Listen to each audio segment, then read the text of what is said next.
오늘 말씀의 제목은 절대적인 평강입니다. Absolute Peace입니다. 이 Absolute 절대적이라는 말은 함부로 쓰기 어렵습니다. 그렇게 간단하지 않거든요. 그런데 절대적인 평강, 이 피스가 있습니다. 그게 현실에서 가능하냐? 가능합니다. 우리 그리스도인들의 삶을 경계선상의 삶이다라고 신학자들이 표현을 합니다. 왜 경계선, 무엇과 무엇의 경계선이냐? 이 세상과 하나님 나라의 경계선, 두 나라를 살아야 하는 삶이 그리스도인의 삶이기 때문에 그렇게 이야기를 합니다. 그래서 어떤 사람들은 한 발은 세상에, 한 발은 하나님 나라에 이렇게 양발을 걸쳐놓고 사는 사람들이 많죠. 그러나 그것을 말하는 게 아닙니다. 우리의 두 발은 세상을 딛고 있지만 우리의 눈과 머리는 하늘을 향하여 살아가는 사람들, 이게 경계선을 살아가는 그리스도인의 삶입니다. 매우 역설적인 이야기죠. 여러분, 태풍과 태풍의 눈은 아주 역설적인 관계입니다. 아주 신비로운 관계죠. 태풍이 강하면 강할수록 태풍의 눈은 더욱 선명하고, 태풍의 회오리 바람이 세면 셀수록 태풍의 눈이 가지고 있는 고요함, 맑음, 평안함은 더 선명합니다. 가장 파괴적인 세력의 한가운데에 가장 절대적인 평안의 세계가 존재한다는 것이 바로 태풍과 태풍의 눈이 보여주는 신비한 역설입니다. 우리가 살아가는 이 세상은 환란과 풍파가 끊이지 않는 세상입니다. 360도 좌우 사방을 둘러보아도 우는 사자처럼 우리의 삶을 삼키려고 세상이 우리를 공격해오는 일들은 너무나 많이 있습니다. 그렇기 때문에 그 폭풍 속에서 투쟁하며 그 태풍과 싸우며 내 인생을 조금 더 시큐어하게 해보려고 홈디포에 가서 큰 널판지를 사다가 유리창에다가 큰 못을 박고 안 흔들리게 해보려고 잠을 못 자고 애를 씁니다. 마치 창세기에서 인간들이 하나님이 아무리 노아 시절처럼 큰 홍수를 내려도 우리가 쓸려가지 아니하리라 라고 하늘에 닿는 엄청난 타워를 우리가 지으리라 했던 것과 비슷한 라이프를 오늘날도 사람들이 살아가고 있습니다. 굉장히 튼튼하게 지었다고 생각하지만 그들의 내면은 역시 불안합니다. 하나님께서 성을 지키지 아니하시면 성을 쌓는 자들의 수고가 헛되다고 성경은 말씀합니다. 그러나 어떤 사람들은 허름한 집에 살면서도 자기의 삶을 보호해 줄 만한 그런 벽이 없으면서도 오히려 두려움 없이, 염려 없이 절대적인 평강을 누리며 살아가는 사람들이 있습니다. 현실에서요. 미쳤냐고요? 아니, 미치지 않았습니다. 제정신입니다. 온전한 정신입니다. 예수님께서는 이런 평안을 가르쳐서 세상이 줄 수 없는 평안이라고 말씀하십니다. 인간의 힘으로 만들어낼 수 없는 평안이라고 하십니다. 그것은 오직 예수님만이 우리에게 주실 수 있는 선물이라고 하십니다. 그게 바로 구원입니다. 여러분, 나는 구원받았다. 도대체 무슨 구원을 받았다는 이야기입니까? 주님이 십자가의 고난을 통하여 우리에게 선물로 만들어주시는 절대적인 평안을 가진 사람들이 구원을 받은 것입니다. 그래서 세상 사람들이 우리를 부러워하는 것이죠. 저들은 풍랑과 바람과 싸우며 더 높은 집을 지으려고 그렇게 바쁘게 피곤하게 살아가고 있지만 그리스도인들은 별것도 없는 것 같은데, 가난한 것 같은데, 몸도 약한 것 같은데, 그런데 그들이 모르는 평안을 누리고 있다? 그래서 그들이 예수를 믿게 되는 것입니다. 그러한 신비한 평안, 바로 그것이 우리가 복음을 이 세상에 증거하는 이유입니다. 여러분, 허리케인이 이제 플로리다 쪽으로 또 올라온다 그러는데 허리케인이 발달하는 과정을 위성 사진으로 이렇게 보여주는데, 처음에 허리케인이 아예 처음부터 큰 허리케인이라는 건 없습니다. 그냥 대서양 남쪽에서 그냥 구름들이 조금 이렇게 뭉쳐 있는 듯하게 보이던 거, 열대성 저기압이라고 이야기를 합니다. 그것들이 어떻게 증기가 올라오잖아요. 바닷물이 더워지면. 아니, 그러면 그게 구름이 되고, 그 저기압이 그 구름들을 모으고, 그러면 좀 더 큰 구름이 되고, 그러면 또 기압은 더 떨어지고, 그러면 더 큰 구름들이 더 만들어지고 또 모여지게 되고, 그럴수록 하늘을 가리고 태양을 가려서 점점 기압은 낮아지게 돼서 회오리 바람이 일기 시작하면서 이제 허리케인 캐터고리 1의 단계의 모양을 형성을 하게 됩니다. 그것이 점점 지나가면서 움직이면서 세력을 키우고 허리케인 캐터고리 3, 4, 6제에 도착할 때는 캐터고리 5 막 이렇게 되면 난리가 나는 것입니다. 자, 이 허리케인 태풍이 발달하는 원리를 잘 보십시오. 원리는 more and more의 원리입니다. 점점 더의 원리입니다. 점점 더 기압이 낮아지고 점점 더 끌어모으고 점점 더 많은 구름이 모이고 그러면 worse and worse입니다. more and more일수록 worse and worse의 강한 파괴적인 힘을 갖게 된다는 거. 이게 태풍이 발전하는 원리입니다. 이 more and more라는 것은 인간의 본성과 너무나 비슷합니다. 우리가 가지고 있는 이 desire, 우리의 욕심이라고 하는 것은 점점 더 요구합니다.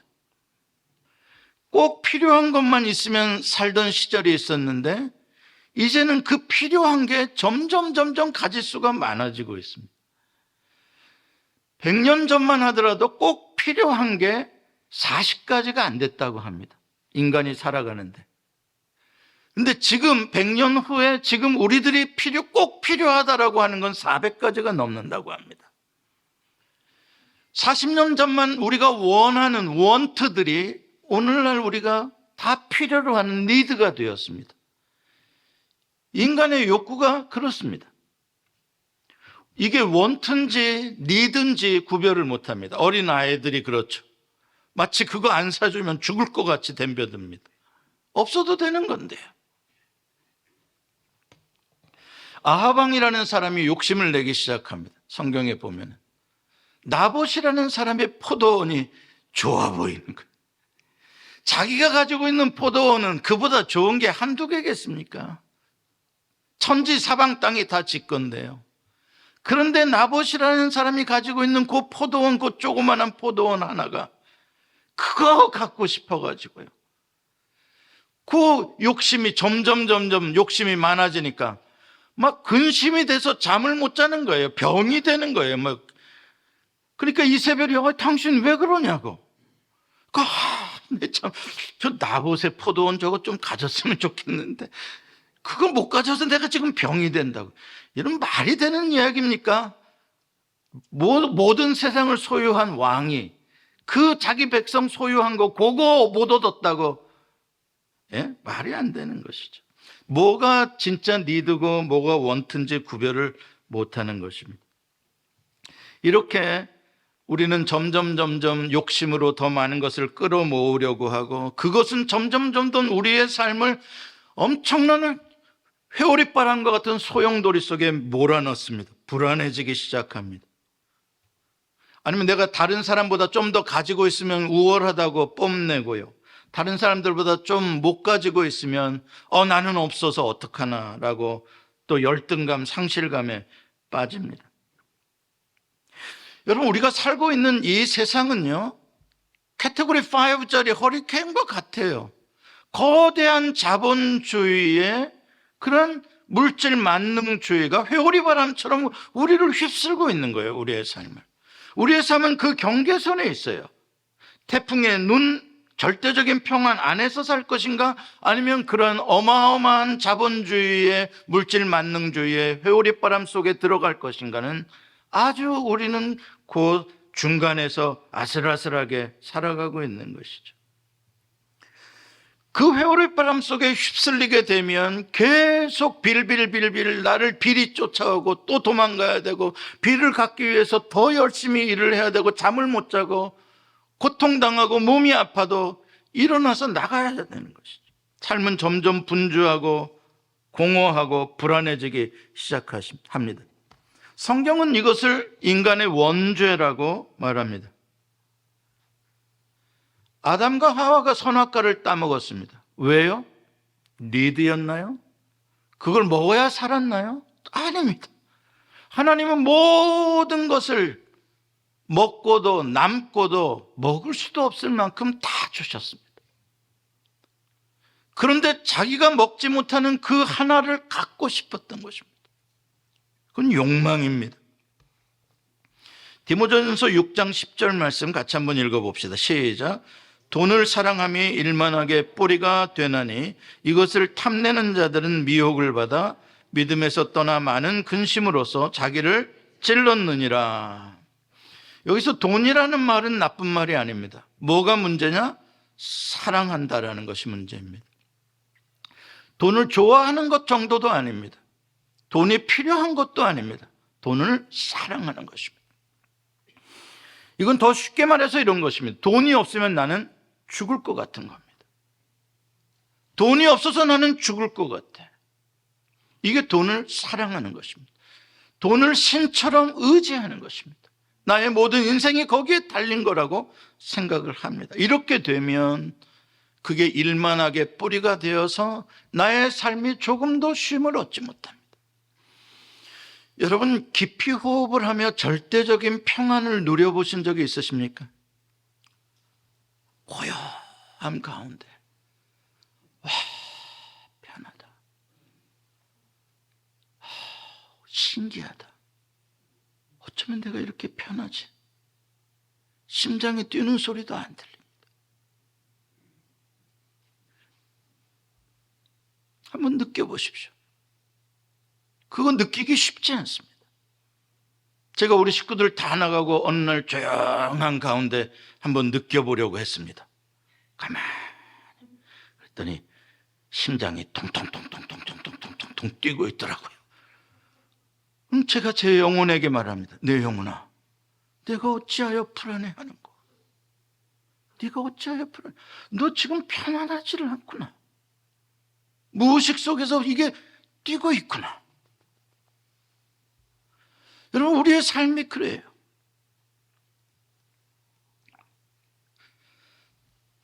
사랑하는 성도 여러분, 인간들은 원죄 아래서 살아가고 있기 때문에 우리의 삶의 이 세상의 모든 상황은, 풍조는 태풍이 휘몰아치는 상황입니다.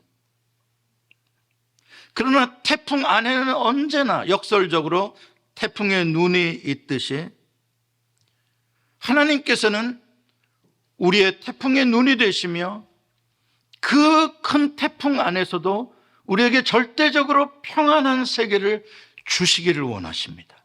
우리를 그리로 초대하고 계십니다. 내가 있잖니. 내 안에 들어오라.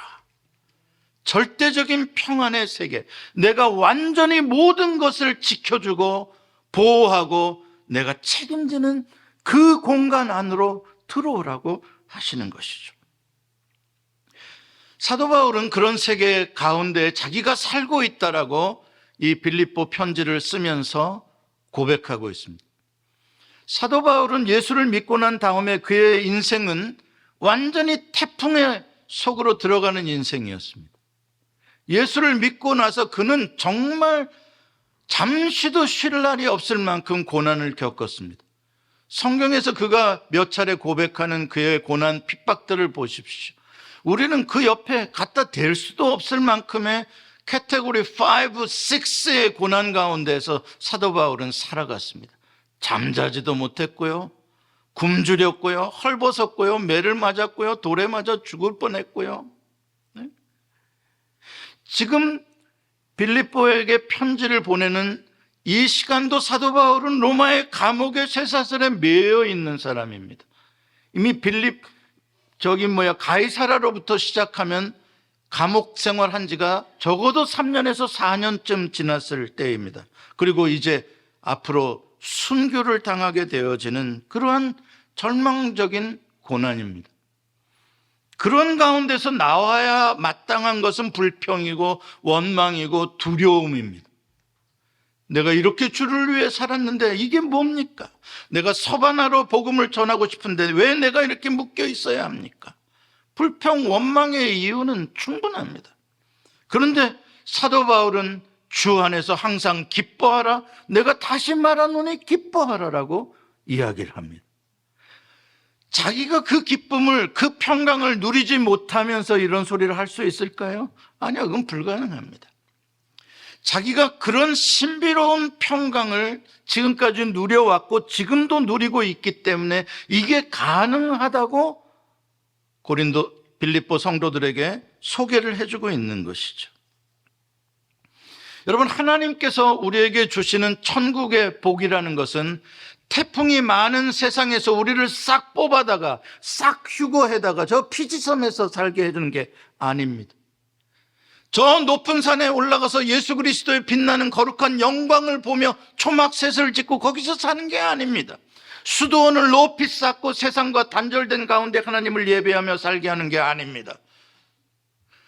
하나님이 우리에게 주시는 평강은 태풍 속에서 그 태풍의 눈으로 공급해 주시는 평강입니다. 그 한가운데, 그 한 복판에 절대적인 평강이 있다는 것입니다. 어떻게 그게 가능하냐? 세상 사람들은 무엇으로 평강을 얻으려고 합니까? 어디에서 평강을 얻으려고 합니까? 소유입니다. 그래서 부잣집에 가면 니카라과도 그렇고요, 가난한 나라들도 그렇고요, 진짜 부잣집은 담이 높습니다. 그 안에서 평강입니다. 총을 든 세큐리티 가드들이 24시간 지킵니다. 그 안에서의 평강입니다. 다 돈으로 그 사람을 사야 됩니다. 돈으로 담을 져야 됩니다. 돈으로 세큐리티 시스템을 다 해야 됩니다. 문고리를 아주 비싼 걸로 몇 개를 만들어야 됩니다. 거기서 내가 편안하다고 생각하고, 역설이죠. 다른 말로 말하면 나는 참 불안하다는 이야기입니다. 불안하기 때문에 그렇게 하는 것입니다. 그러니까 여러분, 이 세상 사람들이 그렇게 어마어마한 맨션을 지어놓고 어마어마한 그러한 가운데 살아가면 부러워하지 마십시오. 쟤네들 되게 두렵구나. 그렇게 생각하면 틀림없습니다. 엄청 두렵구나. 믿을 게 없구나. 쟤네들은 자기 돈밖에, 담밖에, 자기 건강밖에 믿을 게 없구나. 다 무너질 것들이고 다 쇠잔할 것들인데 그걸 알기 때문에 본능적으로 두려워하는 것입니다. 여러분, 절대 우리의 평강은 내가 무엇을 가지고 있는지, possession, 소유에서 오는 게 아닙니다. 물질에서 오는 게 아닙니다. 우리의 평강은 내가 누구를 가졌는가의 관계에서 오는 것입니다. 한번 생각해 보십시오. 왕자가 있습니다. 왕자입니다. 절대적인 모든 것을 가지고 있는 왕의 아들입니다. 왕의 아들이 세상에 나가면 두려울까요? 안 두려울까요?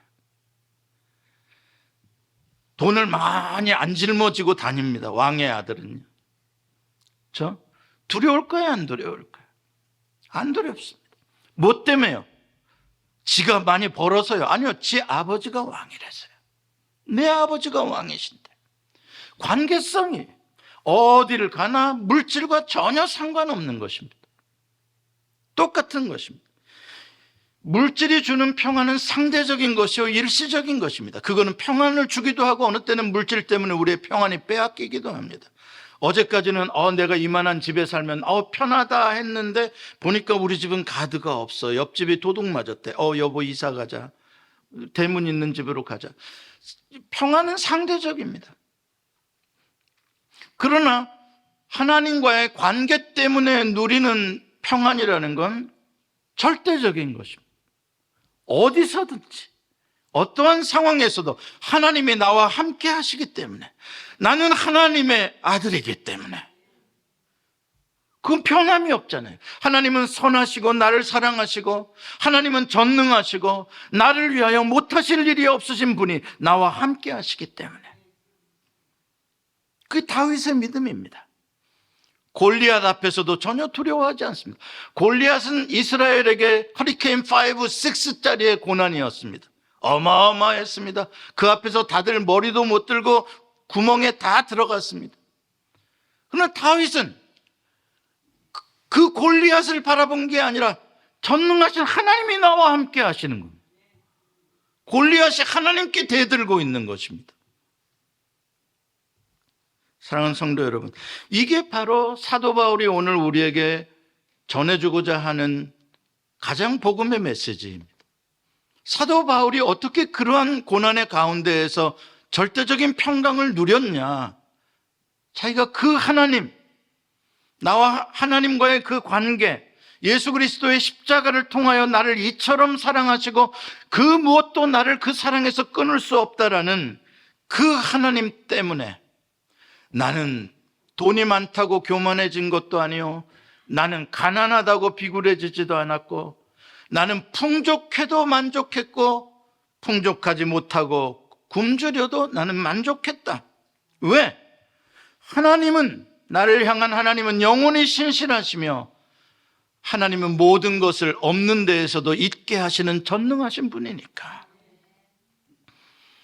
나를 내버려 두지 않으시니까. 고아처럼 하나님은 나를 위해서라면 태양도 멈추실 것이요, 나를 위해서라면 폭풍도 멈추실 것이요. 할렐루야. 유라구라의 폭풍요, 허리케인 5, 6로 그 배가 깨어지는 것입니다. 바울이 죽습니까? 안 죽습니다. 하나님이, 주님이 바울과 그 배에 함께 하십니다. 내가 너와 함께 하며 이 배는 깨져도 너는 다치지 않는다. 아니, 너와 함께 있는 모든 사람이 구원을 얻는다. 할렐루야. 그렇기 때문에 우리가 이 하나님의 절대적인 주권, 하나님의 능력을 우리가 알면 알수록, 인정해드리면 인정해드릴수록 우리는 확신 가운데 있는 것입니다. 하나님이 나를 얼마나 사랑하시는지, 로마서 8장에 있는 대로 그 아들을 내어주시니까 어찌 그 아들과 함께 우리에게 모든 것을 은사로 주시지 아니하시겠느냐. 하나님이 나를 위해서 못하실 일이 없고 나를 하나님의 사랑에서 끊을 수 없다라는 것을 알면 알수록 하나님과 나와의 관계는 완전히 견고한 관계예요. 사랑의 끈으로 나를 온통 하나님께 묶어주신 관계예요. 여러분, 이거는 한순간에 우리에게 주어지는 선물은 아닙니다. 이거는 오늘 본문에 매우 중요한 단어가 나오는데, 배우다라는 단어와 생각하다라는 단어입니다. 이건 생각하고 배우는 과정을 통하여 점점 견고해지는 관계요, 점점 확실해지는 믿음입니다. 이건 어떠한 형편이든지 자족하기를 배우는 학교에서 1학년 입학해서 2학년, 3학년, 4학년, 5학년, 6학년 이렇게 점점 자족하기를 배워나가는 과정입니다. 여러분들도 좋든 싫든 구원을 받는 순간에 자족하기를 배우는 학교에 입학을 하셨습니다. 여러분들이 지금 1학년이라면 있으면 감사하고 없으면 불평합니다. 1학년. 당연합니다. 이제 입학했으니까요. 2학년이라면 있으면 당연히 감사하고 없으면 바로 불평하면 1학년인데 2학년은 조금 생각하다 불평합니다. 무슨 말씀인지 아시겠어요? 그렇게 3학년, 4학년, 5학년, 6학년 이제 죽을 때쯤 되면 그게 이제 사도 바울인데 이제 고학년이죠. 그렇게 되면 내가 어떠한 형편에서도 자족하는 법을 배웠느니라. 이제 그 수준에 올라가게 되는 겁니다. 하나님은 늘 우리를 자족하는 훈련을 열대성 저기압 수준에서도 시키고, 허리케인 캐터고리 1 단계에서도 시키고, 2 단계에서도 시키고, 인생의 허리케인 3, 4 단계에서도 계속 그 훈련을 시켜가는 것입니다. 환경을 보지 말고 이 모든 것들을 다스리시고 통제하시고 지배하시는 하나님의 절대적인 능력이 너와 함께하고 있음을 믿어라는 것입니다. 하나님의 신비로운 세계를 우리는 늘 바라봐야 합니다. 오늘 8절 끝에 매우 중요한 단어가 나옵니다. 오늘 본문을 읽으면서 사람들이 쉽게 빼먹는, 간과하는 단어입니다. 8절 끝에 매우 중요한 단어는 이것들을 생각하라는 것입니다. 이것들을 생각하라. 이런 절대적인 평안이라는 것은 하나님 나 지금 절대적인 평안을 주세요. 그러면 하늘에서 뚝 떨어지는 게 아닙니다. 평화 평화로다 하늘 위에서 내려오네 찬송하면 평화가 푹 떨어지는 게 아닙니다. 그랬으면 오직 좋겠습니까? 그게 아닙니다.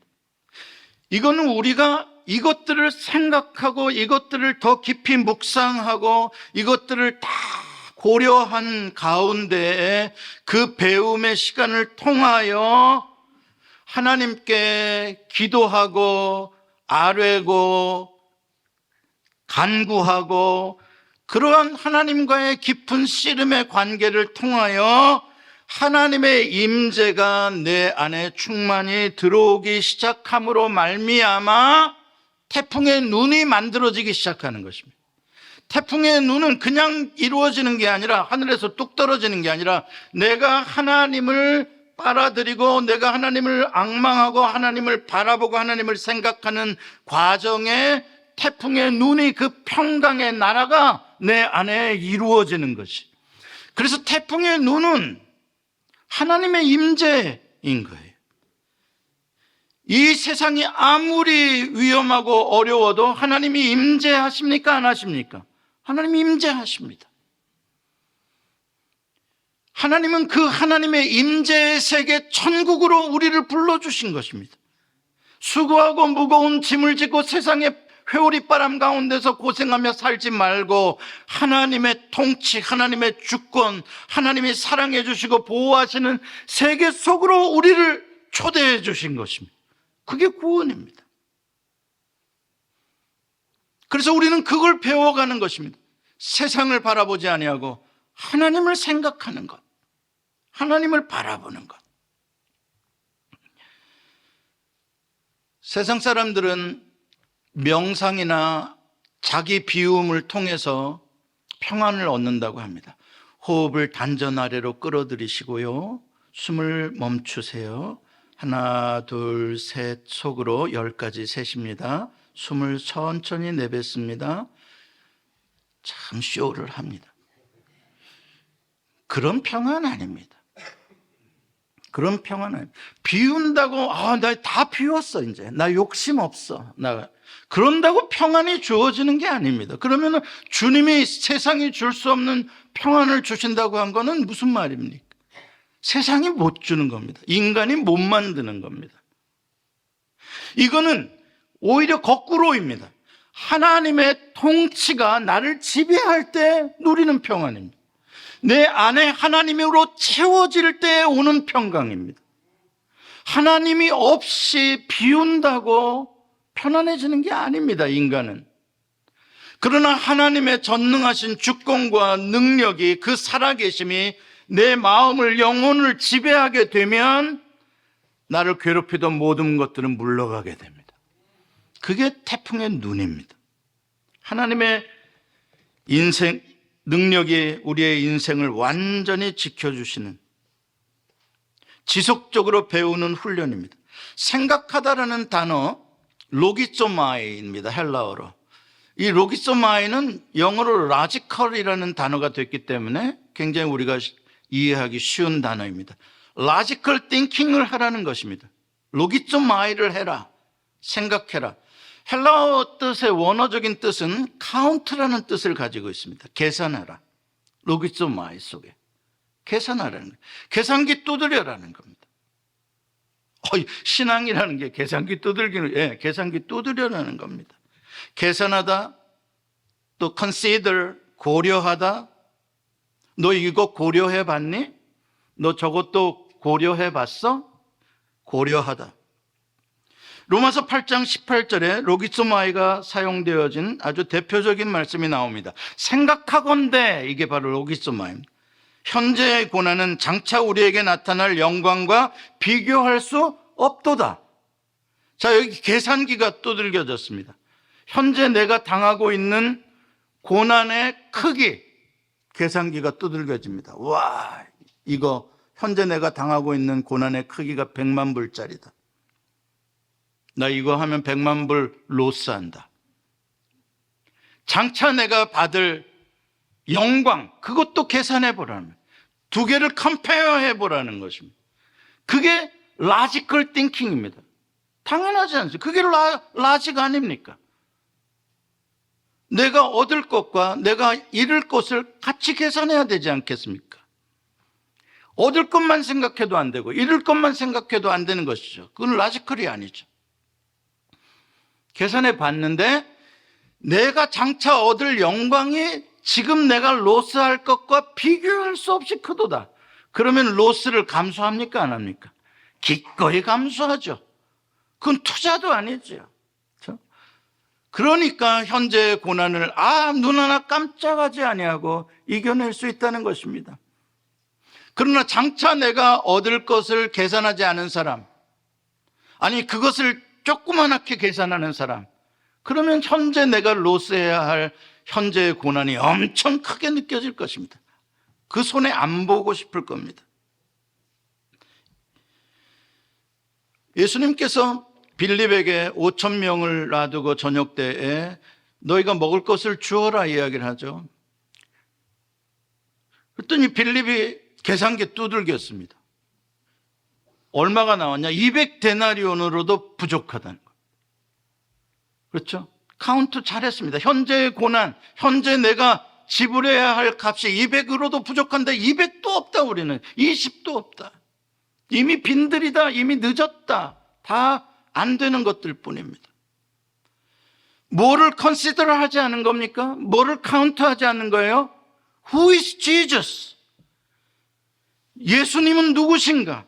예수님이 가지고 계시는 능력은 얼마인가를 카운트하지 않은 것입니다.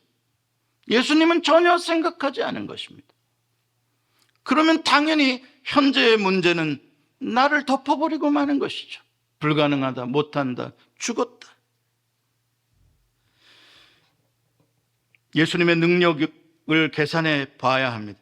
순간적인 두려움에 휩싸이지 말고 깊이 생각하라는 것입니다. 여러분, 믿음은 깊이 더 높이 생각하는 것입니다. 하나님의 능력이 얼마나 큰지, 하나님의 약속이 얼마나 정확한지, 신실한지, 하나님의 임재가 얼마나 분명한지, 나에게 장차 임할 영광이 어떠한 것인지를 생각하고 그걸 생각하면서 기도하고 아려는 것입니다. 그 과정 가운데에 신비하게도 하나님의 평강이 내 안에 들어오기 시작하면서 나를 평강이 지배하는 것입니다. 영어로 celebration이라는 단어가 있습니다. 경축하다, 기념하다. 예배도 일종의 celebration입니다. 이거는 remember라는 과정을 통해서 나오는 것입니다. remember는 생각하는 것입니다. celebrate의 celebrate, 그 원어적인 단어는 뇌를 의미합니다. celebrate. 뇌작용입니다. celebration이라는 말은. 뇌작용이 일어나는 것, 그 생각의 과정을 통하여 무엇인가를 찬양하고 무엇인가를 기뻐하고 기념하는 것입니다. 예수님께서 산상수훈에서 자기를 따르는 군중들에게 말씀하십니다. 먹을 것과 입을 것에 늘 쫓겨 사는 사람들입니다. 그 사람들에게 예수님께서 내가 먹을 것 줄게, 입을 것 줄게 라고 말씀하지 않으십니다. 생각하라고 말씀하십니다. 공중에 나는 새를 생각해 보라. 들에 핀 저 꽃을, 들풀을 생각해 보라. 창조주 하나님의 위대하심과 그 전능하심과 저런 것들, 저런 미물까지도 챙겨주시는 하나님의 신실하심과, 하물며 너희는 그의 자녀들이 아니냐. 그런데 어떻게 먹을 것과 입을 것을 가지고 그렇게 폭풍 속에서 괴로워할 수가 있느냐. 하나님을 생각해봐라. 너희는 먼저 그의 나라와 그의 의를 구하라. 하나님을 생각하라는 거예요. 먼저 하나님을 계산해봐라라는 거예요. 믿음이란 이렇게 하나님을 계속해서 생각하는 훈련입니다. 예수의 십자가를 바라보며 하나님을, 나를 향한 사랑이 얼마나 큰지, 내가 얼마나 하나님에게 절대적인 사랑의 대상인지, 여러분 자신을 생각하세요. 세상 사람들에게 여러분은 절대적인 존재가 되기가 어렵습니다. 나를 사랑한다고 했던 여인도 나를 버리고 떠날 수 있습니다. 아니, 나를 사랑한다고 한 부모도 나를 버릴 수 있습니다. 나는 그 누구에게도 이 세상에서 절대적인 가치를 가진 존재가 되지 못합니다. 그러나 하나님에게서는 예외입니다. 하나님은 나를 절대적으로 사랑하십니다. 그 무엇도 끊을 수가 없습니다. 나를 위해서라면 하나님은 태양도 멈추시고 달도 멈추시고 별도 멈추시는 분이십니다. 나를 위해서라면. 배가 깨어질 상황이 되었어도, 비행기가 떨어질 상황이 되었어도 나를 위해서면 비행기를 띄우시고 배를 침몰치 않게 하시는 하나십니다. 이 하나님의 절대적인 나를 향한 하나님의 능력과 사랑을 신뢰하는 것이, 이걸 배워가는 것입니다. 여러분, 다윗처럼 그 하나님 나의 목자 안에서 내게 부족함이 없을 것이다, 그러한 믿음을 살아가시기를 축원합니다. 기도하십시다.